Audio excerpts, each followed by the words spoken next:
Well, there you are, Biggest Loser in 4.5 minutes. Gosh. Yeah, my elegance definitely was showing through there when she says, are those really extensions? I said, yeah, they just glued this stuff in today. As you can tell, I don't do extensions a whole lot, but that was one of the best nights of my life. I loved every minute of that. Like I said, that was my best friend, and I know that during Makeover Week, because I'd watched the show since season 1, so I knew that someone would be there. I wasn't sure who it was, and so when she came through, man, it was just one of the greatest nights ever. The producers said, no joke, she had the best reaction of anyone in 16 seasons of the show because she felt like it wasn't really me. She said she felt like she had to look at my teeth to make sure it was even me. She thought Ashton Kutcher was going to come around and be like, punk, that's not really her. But anyway, so as you saw from my video, it's good to be with you today. My name is Sonja Jones, and I was on season 16 of The Bachelorette. And The Bachelorette truly was, I was not on The Bachelorette. Some of you are looking at me like, was she really on The Bachelorette? No, I was not on The Bachelorette. If things don't change, that could be my next gig, and I'll be sure to keep you posted on that. But I was on season 16 of the NBC reality TV show, The Biggest Loser, and that was me on finale night. I'm going to take this off, so I have to just, there we go.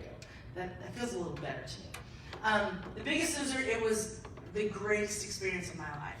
I loved it. It is, it's one of the things that, it was the most unexpected experience of my life, but it was the most worthwhile experience of my life. It was the hardest thing I've ever done, but it was also the greatest thing I've ever done. And it was the most consuming process that I ever walked through. Man, they told us what time we were going to get up in the morning, what time we were going to bed. They told us what time, when we were eating. They told us the food that would be available to us. It was so consuming.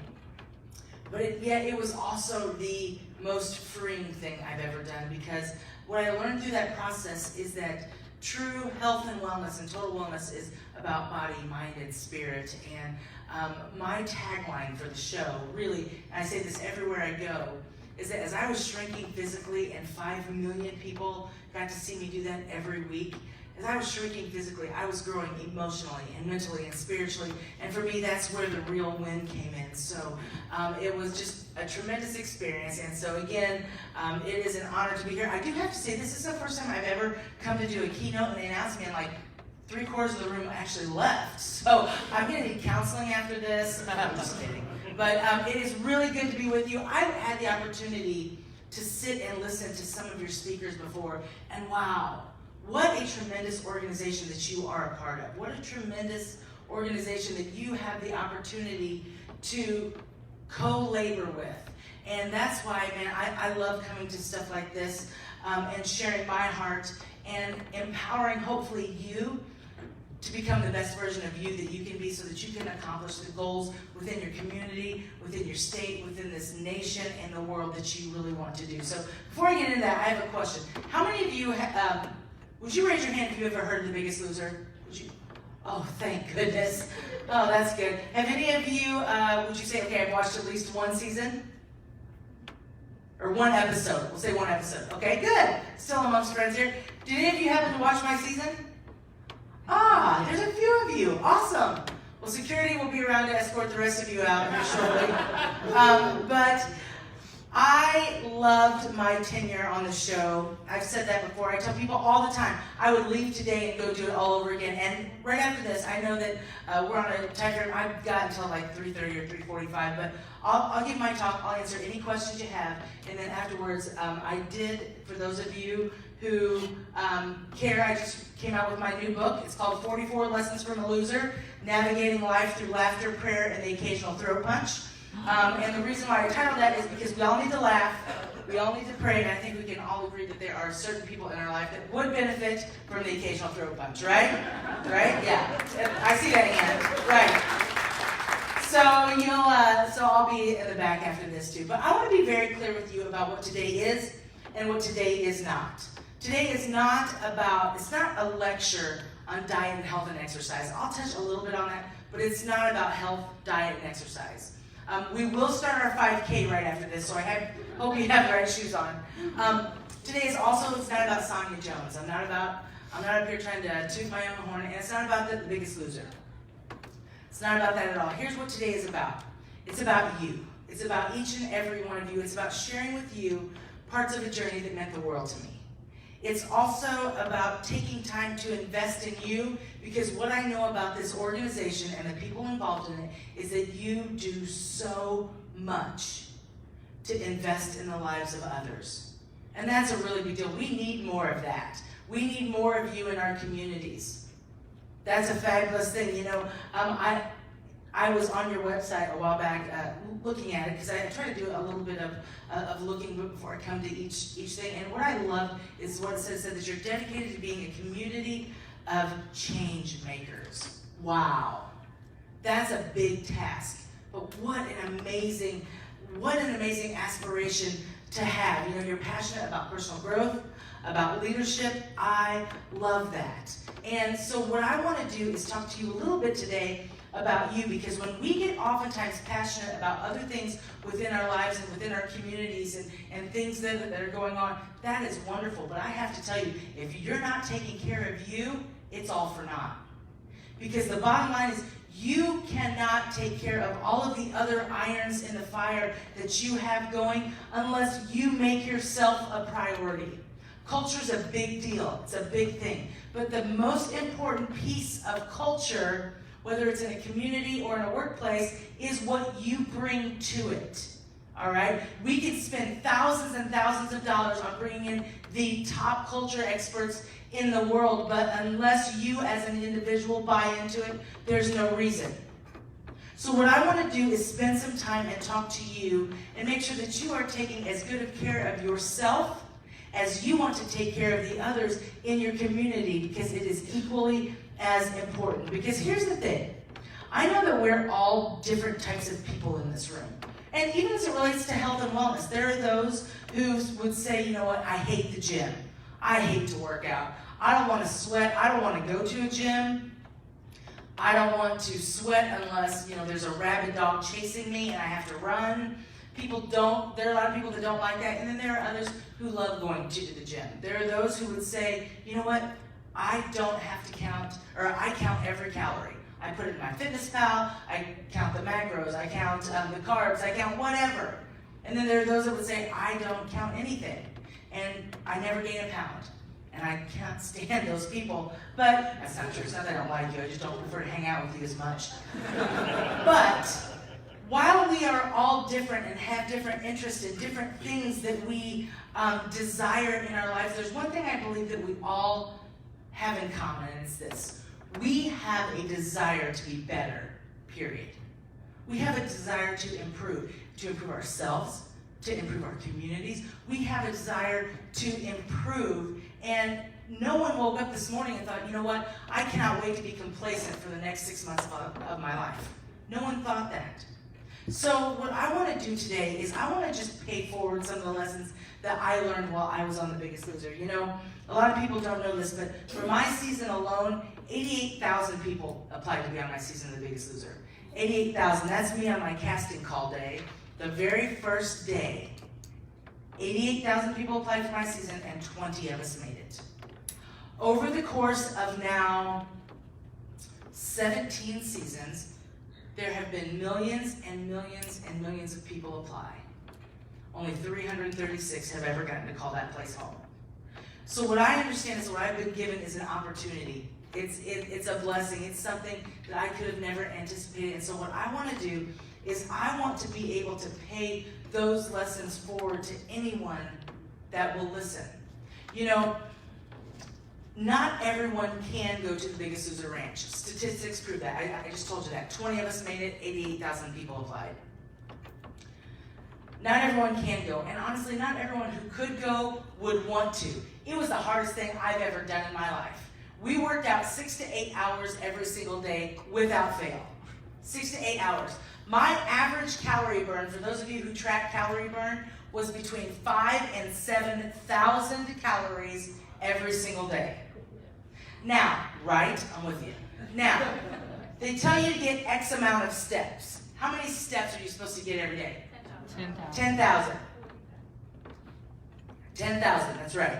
Now, my average step count on the show, average, every day, 48,000.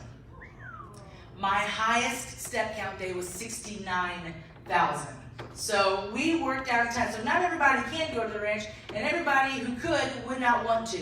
That's not for everyone. I get that. But here is what's for everyone.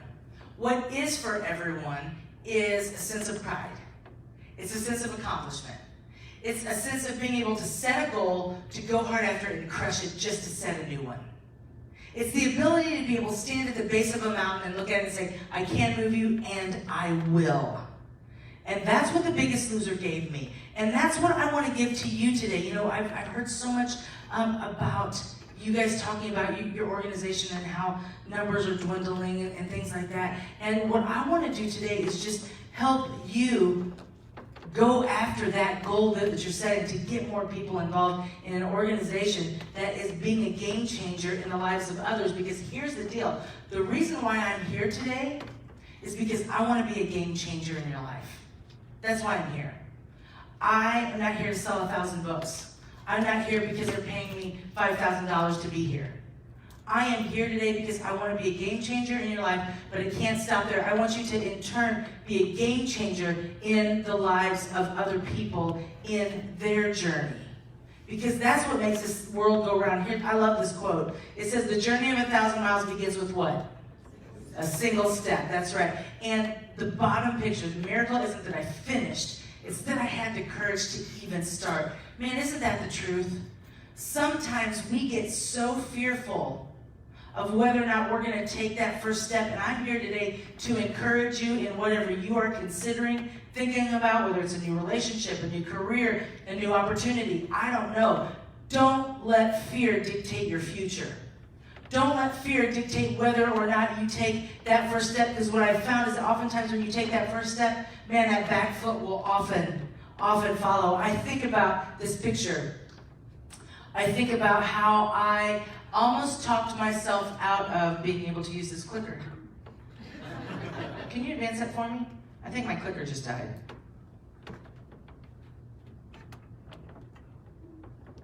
Is there a new battery on this? Technical difficulties. Here, All right. There we go. Thank you. All right. The next picture that I'm about to show you is a picture of me sitting on an airplane. There it is. Sitting on an airplane from Spring. Oh, back it up. There we go. From. Yeah. Okay. Did you do it or did she do it? I did it. Oh, she did it. All right, look at you go. All right. That picture on the left, that's me on January 9th of 2014. I'm sitting on a plane, small plane, from Los Angeles, California, from Springfield, Illinois, to O'Hare Airport in Chicago, then O'Hare onto California.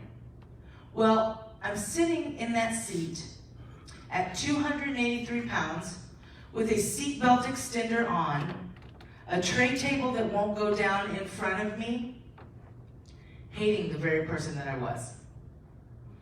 And I cannot tell you the amount of times that I tried to talk myself out of getting on that plane. I thought, man, I've got a great job, great family, great life, great church, great friends, great career. Why would I leave all of that and go try to lose weight on national TV in a sports bra and spandex? Hello? Like, why would I do this? Why would I do this? And I kept thinking that I was being rational. But the truth of the matter is, I wasn't being rational at all. I was being afraid. I was speaking out of fear. I'm like, oh, I can't do this. I can't do this. I can't leave my job. I can't leave my family. I can't leave all of this. You know, my mom has Alzheimer's. I can't do this. But what I was doing is I was allowing fear to dictate whether or not I took that first step. And then I look at the picture on the right and think about how I feel today, keeping almost 100 pounds off. I think, man, I almost talked myself out of the greatest adventure of my life because of one thing, fear. And I say all that to you today to say this. If there's something you're considering, man, go get it. Take that first step and see what happens. Don't let rationale and don't especially let fear dictate or keep you from doing one of the greatest adventures in your life, because you don't know what's out there for you. You don't know what's out there for your future. And don't be hindered by fear, and don't let that dictate whether or not you take that first step. Sometimes you just have to jump. As I get into my the main purpose of my talk today, which I have actually titled 6 Steps in Your Journey to a Lifetime of Health and Wellness, I have elaborated on a lot of these in my book. But the reason why I chose to do this specifically today was because I believe that, well, there are certain questions that I always get asked about the Biggest Loser. But there are certain things that I feel like have been so instrumental for me, both on the show and beyond, that have transformed my life. And health, and this is not just about diet and exercise. There's a couple points that are. But what this is about today, honestly, is more about headspace. It's more about what goes on up here and what goes on up here. And I believe that if you will stick with me for the next 30 minutes, I promise you that in the next 30 minutes, I will say something that will transform the outlook of your life. Step 1. In your journey to health and wellness and your journey overall, here's the deal. We cannot commit to a diet. We've got to commit to a lifestyle change. I was talking to someone, right? He said that one of the coolest things when he saw me a couple of years ago was that he had lost 80 pounds that started with this talk, and which was such an amazing, amazing thing for me to hear. So I appreciate you sharing that. But here's the thing. People ask me all the time, Sonja, how do you keep the weight off? Because here's the bottom line. 1 out of 2 Biggest Loser contestants puts all the weight back on plus some. Now that's not the show's fault. Let me be very clear about that. That's our fault. The show gave us an opportunity to shed a lot of weight and inspire a lot of Americans while doing it. And that's what the show did for us. What we do with it beyond that, that's on us. But here's the deal.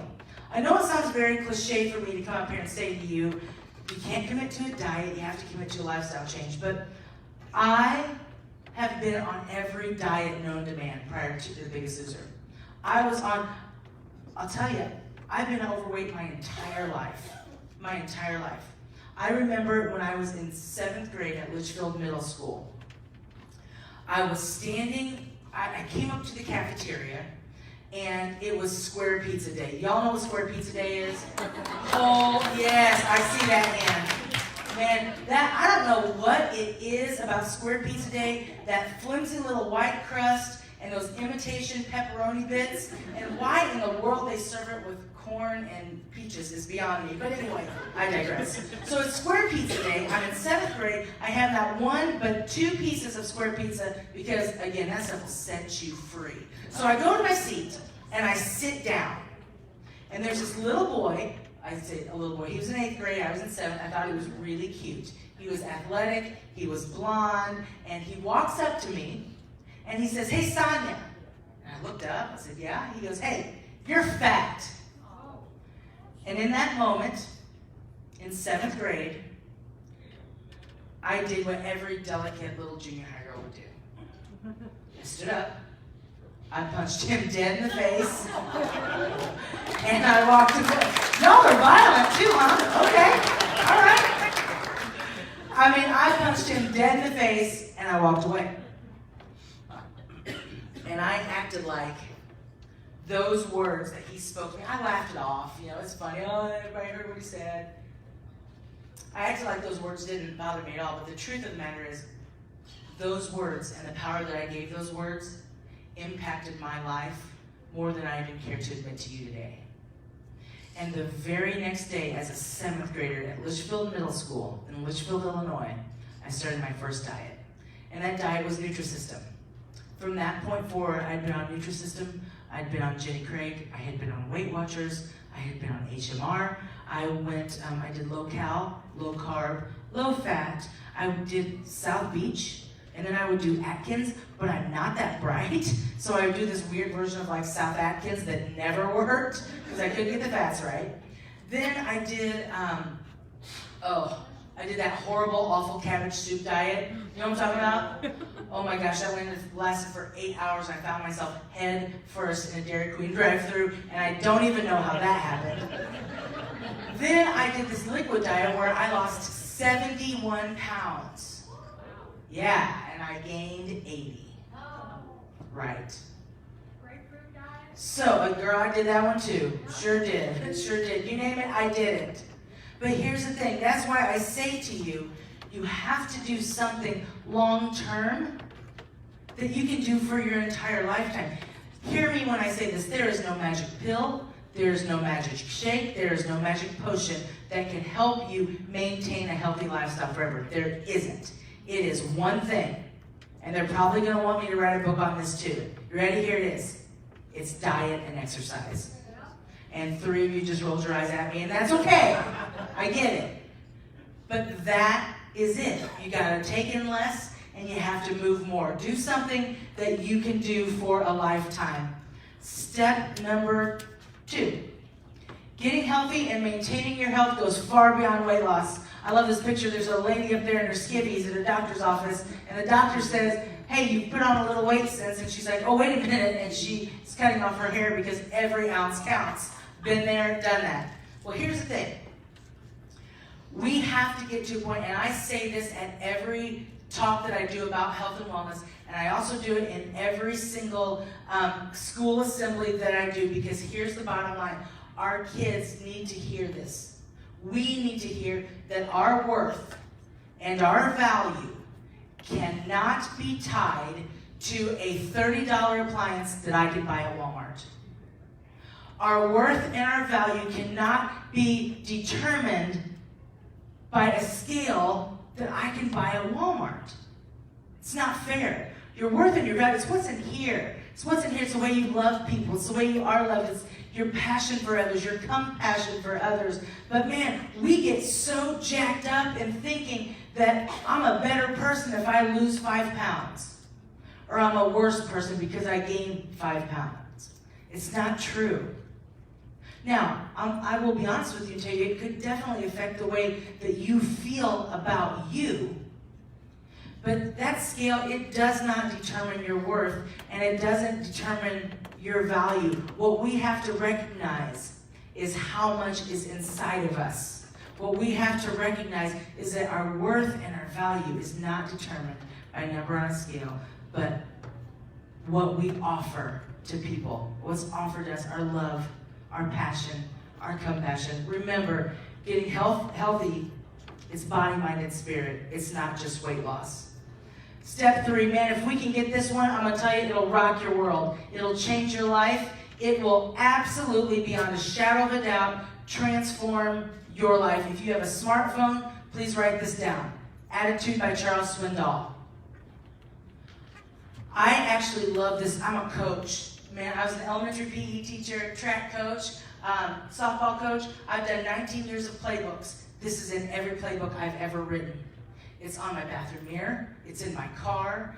And here's the thing. I love this so much that as I was writing my book, I actually contacted Dr. Swindoll. And I said, look, this has meant so much to me. Can I use this in my book? And he graciously said yes. And I never read anything verbatim unless it's this. And here's what it says. And if we can get this, it'll change our lives. It says this: the longer I live, the more I realize the impact of attitude on life. Attitude to me is more important than facts. It's more important than the past, than education, than money, than circumstances, than failures or successes. It's more important than what other people think or say or do. It's more important than appearance, giftedness, or skill. It will make or break a company, a church, a home, a team. The remarkable thing is that we have a choice every day regarding the attitude that we will embrace for that day. We cannot change our past. We cannot change the fact that people will act in a certain way. Amen? Right? We cannot change the inevitable. The only thing that we can do is play on the one string we have, and that is our attitude. I am convinced that life is 10% what happens to me and 90% how I respond to it. And so it is with you. You are in charge of your own attitude. Man, if you can get that, I'm convinced that life is 10% what happens to me and 90% how I respond to it. So it is with you. Wow. Your attitude will determine your altitude, and it will determine your destiny. Your attitude will make you or break you. We like to think that we are in control of a lot of stuff. We like to think that we're in charge of a lot of things, but when it comes right down to it, there are very, very, very few things that we are in control of. We like to think, I'm not in control or in charge of an email that I could get from a colleague or from a supervisor that could send me spiraling. I'm not in control of the way someone could treat me when I walk out that door. I'm not in control of a phone call that I could get from a physician that says, hey, I saw something on a scan for you or for your loved one that I don't like. Can you come back in? I'm not in control of a lot of things in my life, but what I am in control of is my attitude. And I am in control of the way that I will go through things in life with either a positive attitude or a negative attitude. And I have to tell you this, people do not like to be around people who are negative.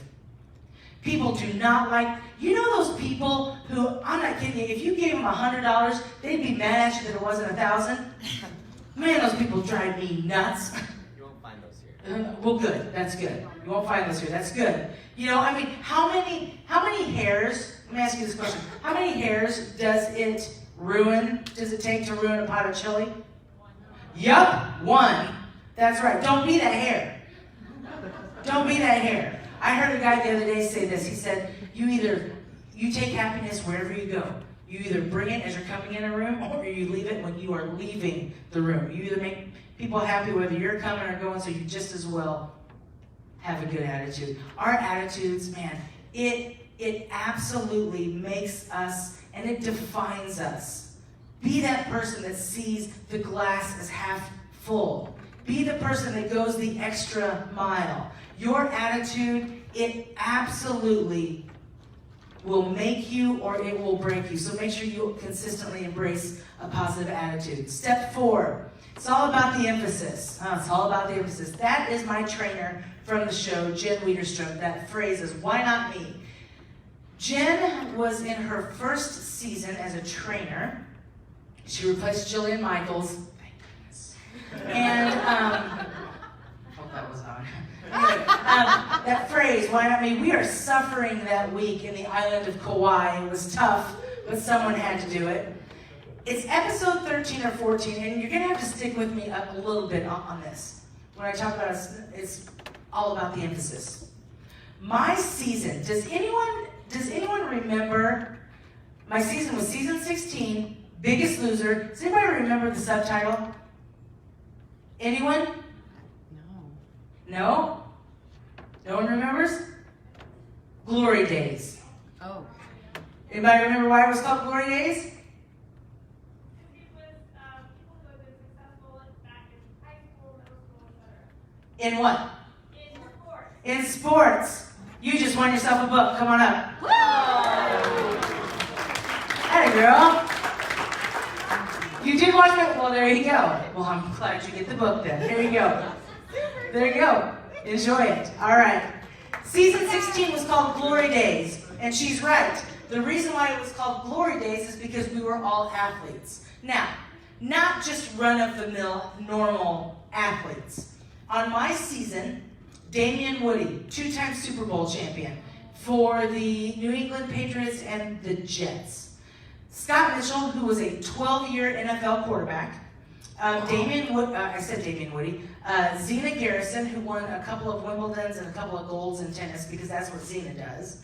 Vanessa Hayden, who played several seasons in the WNBA, and my personal favorite, Lori Harrigan-Mack, who was a 3-time gold medalist in fast pitch softball. And then there was Sonja Jones. I was an All-American, 1-time All-American Player of the Year at Greenville College, like about 2 hours from here. So I was very subpar. As far as athletics, I was below average. So it took me about 13 episodes to buy into this phrase. Why not me? Why not me? Why not me to win this show? Why not me to win it as an average athlete? Why not Jen to win it in her first season as a trainer? And why not us to do it together because we become such good friends? So that statement drove me. Why not me? Why not me? Why not me when I didn't feel like running, and I'm not exaggerating, my 22nd mile of the day? Why not me when I didn't feel like doing my 4th set of 44 burpees, which I still believe are from Satan himself? Right? Why not me when I didn't feel like sprinting up the mountain for the 8th time that day? Why not me? Why not me? And man, that statement, it drove me to win that competition. Everything I did, why not me? When Jen would text me when I was at home, she'd say, hey, why not you? When I would get a piece of mail from her, it would say, Sonja, why not you, Jones? And that statement, it drove me to win the competition. And then on January 29th of 2015, in front of my friends and family in a studio audience in Los Angeles, California, and in front of 5 million people who had invited me into their home every single week, boom, the confetti is falling. And it's not for me. I lost. I was supposed to win. I was favored to win. I was the biggest loser on the ranch from weeks 5 to 17. I was supposed to win. And as that confetti is falling, and it's not for me, I thought, you've got to be kidding me. I lost the biggest loser. I lost the title. I lost $250,000 by 0.01% of my body weight, which is the closest margin of loss in Biggest Loser history. I lost $250,000 by less than a pound. You can make your checks payable to Sonja Jones, and Sonja's with a Y. But you know, that night I was sitting there. I'd gone through the after party. I'd forgotten all about that phrase. Gone through the after party, it's 3 a.m. I'm laying in bed and tears are rolling. And I'm not an emotional person. And I'm like, oh, I didn't win, why not me? Oh, why not me? I was supposed to win. I went from a victim's mentality to a victor's mentality to a victim's mentality, all because I messed up the emphasis. Same words, different emphasis, totally different meaning. Oh, why not me? I didn't win. Oh, why not me? I still have a mortgage payment. I was supposed to win. Why not me? Why not? And as I laid there for a while, I kind of let myself wrestle with that emotion. And here's the thing. I laid there and I thought, you know what? I may not have won $250,000. I may not have won the title of Biggest Loser. I may not be on the red eye right now to the Today Show and Live with Michael and Kelly, which still hurts worse than anything. But, man, did I win. I won my health. I won my happiness. I won a confidence that I have never known. So, hey, why not me to go see what the next phase of this life has to offer? Same words, different emphasis, totally different meaning. Why not me to go see what this platform now has for me to go to inspire other people? Why not you to go see whatever platform you have to go inspire the lives of other people? Why not you to set your goal, to go hard after it, crush it, just to set a new one? Why not you? Make sure that you emphasize the right things. In your journey to health and wellness, you've got to view it as a journey. It's not just the thing called life. It's not a sprint, it's a marathon. And you know, I feel like oftentimes we do ourselves a huge disservice when we look at our lives as of point A to point B. You hear people say all the time, I wish that. I wish that I would just be happy if I could lose 50 pounds, I would be happy. If I could get my kids through the potty training years, I'd be happy. If I could get my kids through the teenage years, God help you, I would be happy. If I could just, period, I would be happy. Do you realize that that never happens? Because there's always something coming. There's always something that we want to do more of. And I feel like we do ourselves a huge disservice when we look at our journey in life as just a point A to point B, because our journeys, they're not just physical. They're emotional, they're mental, they're spiritual. You know, the hardest part on my journey on The Biggest Loser was not working out 6 to 8 hours a day. It was not working out and expending 5,000 to 7,000 calories. It wasn't. Biggest part of my journey on The Biggest Loser was when I got home, sitting on a counselor's couch, and peeling back the layers of what in the world is it that makes me want to, that drove me to be 283 pounds on a 5'4" frame? What is it that every time I'm mad, happy, angry, sad, bored, whatever, do I want to run through McDonald's, get a double quarter pounder with cheese, a large fries, large Coke, couple apple pies to wash it all down, and then go across the street and go to Casey's and get 6 donuts and 2 candy bars, and I'm not exaggerating. And then after that, I'll go to practice. And then after I go to practice, then on the way back home, I probably need a snack of another 4 or 5 candy bars. And I do that day in, day out, and what I recognize through sitting on a counselor's couch, and I dedicated 3 chapters of my book to my journey with my counselor, because here's the deal. What I had to recognize is that when I was peeling back those layers, that was the hardest part of my journey. And the hardest parts of our journeys are often the most worth it. They are the ones that really, really, really last. And it'll get difficult, I promise you it will, but here's what I've learned, is that we can't view what is difficult as not worth it. And we can't use pain to limit our potential. Have any of you seen this movie, A League of Their Own? Oh my gosh. Okay, so it is my favorite movie of all times. I have seen it 44 times. I will not see it a 45th time all the way through because I'm crazy about the number 44, and so that would just be wrong in my world, and I'm seeing a counselor for that too, so anyway, it's all good. So this movie, Gina Davis is Dottie. She is the best player in the league, okay? She's had a very tumultuous season. She's been with her sister. Her sister gets pulled to a different team. It's bad. They've been fighting. And it's the night before Game 7 of the World Series. Okay. Jimmy Dugan, who is played by Tom Hanks in this movie, he's masterful. He comes out the next morning, and he looks over this way and sees his team loading the bus. He looks over here and he sees his star player, Dottie, dressed very nicely with her bags, loading her car. Come to find out, her husband had been wounded in the war. He comes back home that night, and she decides she's quitting. So he walks over to her. He says, "Hey, go on a little road trip, Dottie?" She said, "No, Jimmy, I'm not. I'm quitting.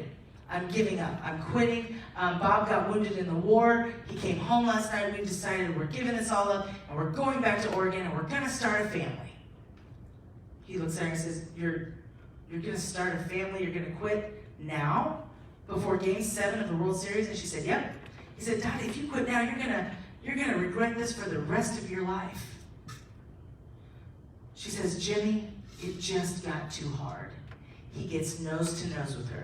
He looks her dead in the eye, and he says these words to her. He says, "Of course it's hard. It's supposed to be hard. If it wasn't hard, everyone would do it. The hard is what makes it great." And every time I say it, I get goosebumps. Every time I say it, I get goosebumps, because here's the deal. Do you have any idea how hard that was? It's the hardest thing I've ever done in my life. But I say all that to say this to you today. Don't you give up when it would be easier to give in. Don't give up on this organization when it would be so much easier to throw in the towel. Don't give up on each other when you think, oh, they just don't get it. Don't give up. There are a lot of quitters in this world. Don't be one of them.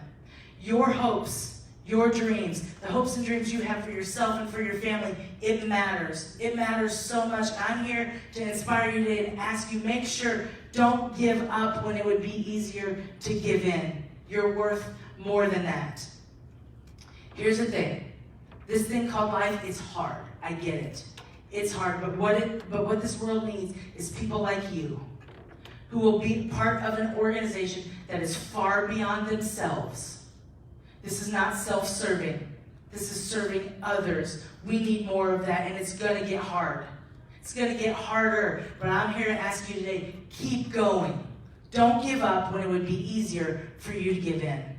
Step 6, last but not least. In all things, as we try to improve, you have to know your why. I'm not going to stand up here today and Simon Sinek you. If you haven't read Simon Sinek's book on why, get it, read it. It's amazing. I can't do it justice. But I can say this to you. You have to, in everything you do, whether it's personal, it's professional, it's volunteer, doesn't matter. You have to know your why. I was 39 years old before I ever heard the concept of a why. Had no idea what that meant. But my why, it now drives me. Here's the thing. Would you do me a favor? Would you close your eyes for me for just a second? I promise no one will steal your purse. I want you to answer these questions silently for me, okay? Why do you want to be a better version of who you are right now? Why is it important for you to either get healthy or maintain a healthy lifestyle? Why do you want to be around for years to come? Why is today that you should either start or restart taking your journey to health and wellness seriously? Who and what are those reasons? Would you open your eyes for me? I love to ask those last questions because when I do, people start to smile.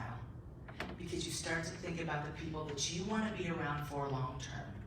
You start thinking about one word, legacy. You start thinking about the legacy that you want to leave. You want to start thinking about your purpose. Your why can be boiled down into one word, and it's purpose. What is your purpose? Are you fulfilled in what you're doing? Are you living your life, or is your life living you? For some of you, I don't know a single person in this room, not one. I don't know your why, but you sure have to. For you, your why could be to get into the perfect outfit. It could be to watch your kids grow up. It could be to watch your grandkids grow up. It could be to watch your baby girl walk down the aisle someday. I don't know. I don't know what your why is, but you sure have to know it. And when you recognize and you understand what your why is, you got to hold on to it with everything you have. Because your why will help you make decisions that are hard to make when it would be easier to give up. That's my why. Those are some of my whys. My whys keep me going when it would be much easier for me to give up on a daily basis. My whys are this. I was 283 pounds on a 5'4" frame, hating the person who I was. I felt like a complete embarrassment. Complete embarrassment. I was an elementary PE teacher and a coach, and I should have been the model of health and wellness for myself and for an entire community. And instead I felt like a hypocrite, and I was embarrassed. I never want to go back to that again. I never want to go back to being that person that hated who she was. Another part of my why is 5 million people watch me every week, and I don't want to let them down. So my why propels me when I would rather go and have 4 pieces of Giordano's deep dish pizza. Instead, I'll have a salad. When I don't feel like getting up, after watching my 6th episode of Grey's Anatomy, or This Is Us, I'll get up and go for a jog. When my alarm goes off at 6:44 and I don't feel like going for a run, my why gets me up. And here's the thing. Your why will help you and continue to propel you towards your future. Here's the deal. I'm so grateful for that picture. I'm so grateful for that. I'm so grateful for The Biggest Loser, for that past experience. But here's what I believe, and I believe it's true for all of us right now. If we are not doing something today that we are proud of, we are missing the mark. We're missing the mark. I don't want to fly on the coattails of Biggest Loser the rest of my life. I want to do something today that impacts your life. And I want you to do something today that impacts the life of someone else, because here's the deal. We need each other. You need this convention. You need to be able to come together with like-minded people and share your why and propel each other to become the best version of you that you can be, so that you can become the best organization that you can be, because you want to be game changers, period. There is nothing better in this life than being able to make an impact in the life of someone else. Continue doing what you're doing. I think I'll close with this. You don't have to go to the Biggest Loser ranch to make a change. You don't. But you do have to find your ranch. You do have to find your why. You do have to know what gets you up in the morning and helps you make the decisions that you need to make. You are all very capable people. You're capable of making any change that you want to make that will make you healthier and happier in 6 months. And I'm here to tell you today, I'll tell you firsthand that you will be so happy that you made those changes. You know, as you proceed, as you try to find your why, and you try to better yourself and better your organization, I hope that you will hear this from me today. You're worth it. You are absolutely worth it. You are worth the battle.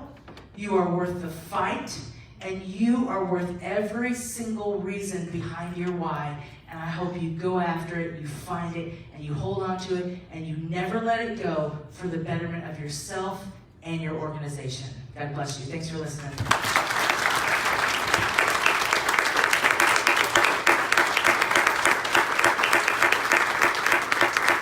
Thanks, guys. You have a seat. Have a seat. Dawn was out in a few minutes, right? Yeah. Okay. Anyone have any questions? I'll stick around. I'll be around right after this. I'll be at that back table if anyone has any other questions, or I do have some out there helping me sell books, and they're $20, so feel free to come by and I'll sign it, and they're cheaper here than they are on Amazon. So any questions? Hey. Man, y'all like it hot in this room, huh? It's so hot. Oh, Lord. I'm about to expire. What was the biggest struggle coming home from Biggest Loser to coming home? And